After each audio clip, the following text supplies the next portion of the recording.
After many years of putting my son's projects on the refrigerator with magnets, and I saw all these fancy business cards that were magnets and other things that were magnets that you put on the refrigerator, I always wanted to make a magnet for a sign. So I decided to make a bandsaw magnet, which actually comes with the table, and it's a cheat sheet.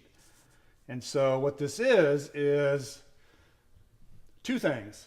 How many teeth per inch? How many teeth on the blade should you use for the thickness of material you're going to be cutting?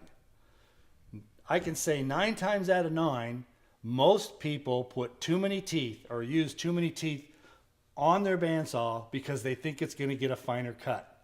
That would be not, it doesn't happen that way. You have to have enough space between the teeth to get rid of that excess material. Otherwise it just burns. That's why your blade's burning if you have too many teeth. So here's a rule of thumb. You take 24, divide it by the thickness of the material you're cutting. Let's say you have 8/4 material, okay? 8/4 is 2 inches thick. So that means 24 divided by 2 inches thick means you're gonna have no more than 12 teeth per inch on that blade.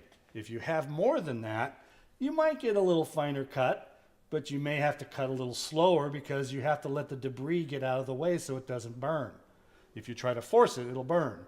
If you use less teeth, it's okay. You've got to have a plus and minus there somewhere. This is just a recommendation of where you should be approximately.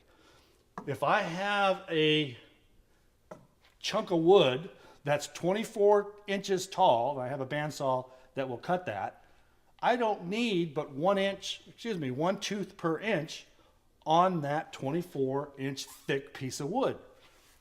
24 divided by 24 is 1 tooth per inch on the blade. So keep that in mind. It's a cheat sheet. The smallest possible radius. A lot of people are trying to do small radiuses on a bandsaw.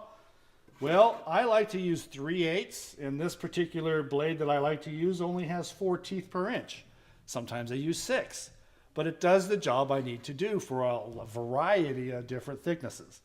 If you have a 1/4 inch blade, not a 3/8, the 3/8, the tightest radius you can do is around 2.5 inch. Now, some guys will challenge it. I'm okay with it if you get a smaller radius, but sometimes your blade will pinch against the excess material you're trying to cut off, and now you don't get a perfect cut. You can force it a little differently. This is just a recommendation and average. So, again, I always wanted to make a magnet for a refrigerator. I made one for a bandsaw instead.